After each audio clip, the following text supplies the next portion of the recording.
Hello everybody, welcome back to my channel where we talk about skincare, grooming, sometimes hair, so that sounds like your thing. Make sure you are subscribed. And follow me over on Instagram if you aren't already. We could be a bit more personal over there. I post skincare routines and product reviews that you're not going to see here on YouTube. Guys, I talk a lot about the skin on our face. It's important, you know? It's the skin that people see on a daily basis, but that doesn't mean we should be forgetting about our body. And a lot of people always ask me what I do about the rest of the skin on my body. That sounds a bit creepy. We all know that skin on our body is very different to the skin on our face, mainly in the fact that it's a lot thicker in most places. There are less oil glands on our body, but they are bigger, so we can still get spots, we can still get congested, we still need to exfoliate. So today I'm going to talk about the steps I take to care for the skin on the rest of my body. And we're kind of going to talk about it in like a skincare structure. So let's talk about the water we shower in first of all. I've mentioned this when it comes to your face. If you're using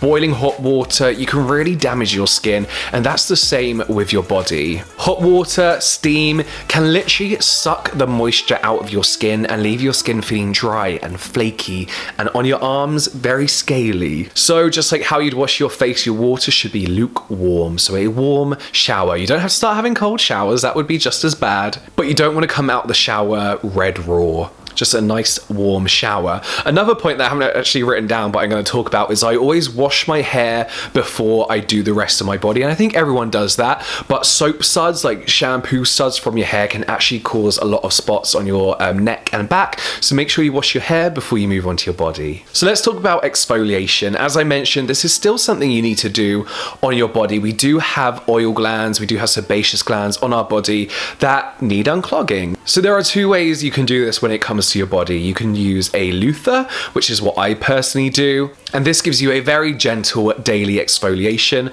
I use this everywhere with a bit of shower gel on it. You can get harsher ones, but I really don't think you need them. Even though the skin on our body is a little bit thicker, we don't want to suddenly start sanding it down, you know? I also concentrate on the upper arm area where I get quite bumpy skin. Our body, however, can take a bit more of a deeper exfoliation because the skin is a lot thicker. We still want to be gentle though, so I'll take a good quality physical exfoliator like this one from the Green Man Co. and scrub gently on the areas that need that little bit of extra attention. So my upper arms, my elbows, my knees, and I like to exfoliate my feet. I find that constant exfoliation of your feet just kind of helps them stay fresh, I guess, and look nice. No one's looking at my feet, I don't know why I care. And I also concentrate on the back because this is where I'm spot pro, my back and shoulders. So giving your back and shoulders an exfoliation is going to help unclog all those pores, just like it would do on our face. That would usually lead to spots. I have to be honest, when it comes to body wash, I am not fussy at all. But products I do use have to pass a few like little checks first of all. Like our face, we won't use soap on our body. It's drying no matter where you're using it. Using a bar of soap is still going to dry out your skin, can lead to tight skin, dryness, irritation. So I like my body washes to be gentle. I like them to have good quality ingredients. Two of my favorite body washes is this one by the Green Man Co. They do an amazing body range in general. But this body wash contains lion pearl, which is very gentle exfoliation, and it's got AHA in it, activated charcoal, and Australian sandalwood. The Australian sandalwood has antiseptic properties. So yeah, just a nice body wash to use, and it smells good as well. Also, Bulldog have an amazing range out of more environmentally friendly packaging and products out. Just great ingredients that aren't going to dry you out. So speaking of getting dry, just like our face, it's important to moisturize your body as well. My problem with this, believe it or not, when it comes to my body, I'm very, very lazy. And moisturizing your face is nothing compared to moisturizing everywhere on your body. There's a lot of skin there. But I'll take the same approach to moisturizing my body as I would do my face. I like to moisture up on damp skin because our body actually retains moisture when it's damp. So once I'm done in the shower, turn the shower off, leave my skin wet. And I found like a spray moisturizer that you can spray onto your body.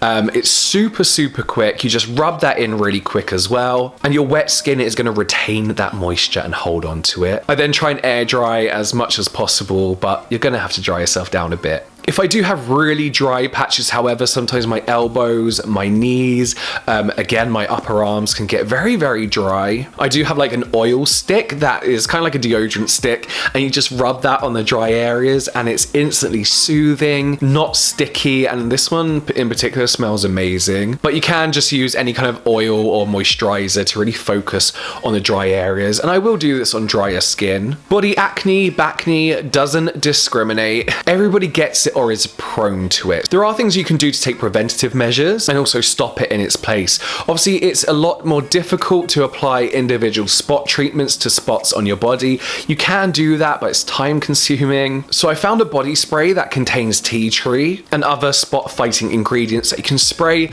over dry skin, let that dry out, and it helps to calm down those spots and eventually heal and get rid of those spots. Sometimes if I've done exercise and I've just been sweating, I'll shower and I'll spray that over as a preventative measure, just because of like all that sweaty bacteria and stuff usually makes me break out in this kind of like area at the back as well. I feel like you could make this yourself. Bit of water, diluted tea tree, something else in there, spray bottle, spray that around. But just a better alternative than having to apply individual spot treatment. So let's talk about the neck and your decolletage, this area here.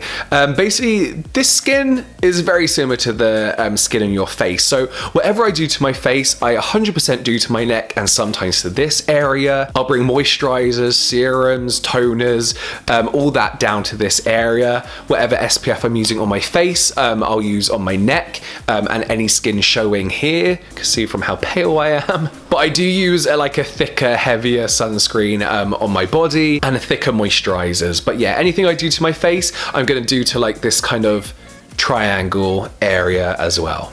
Not so much my shoulders, just here, this bit.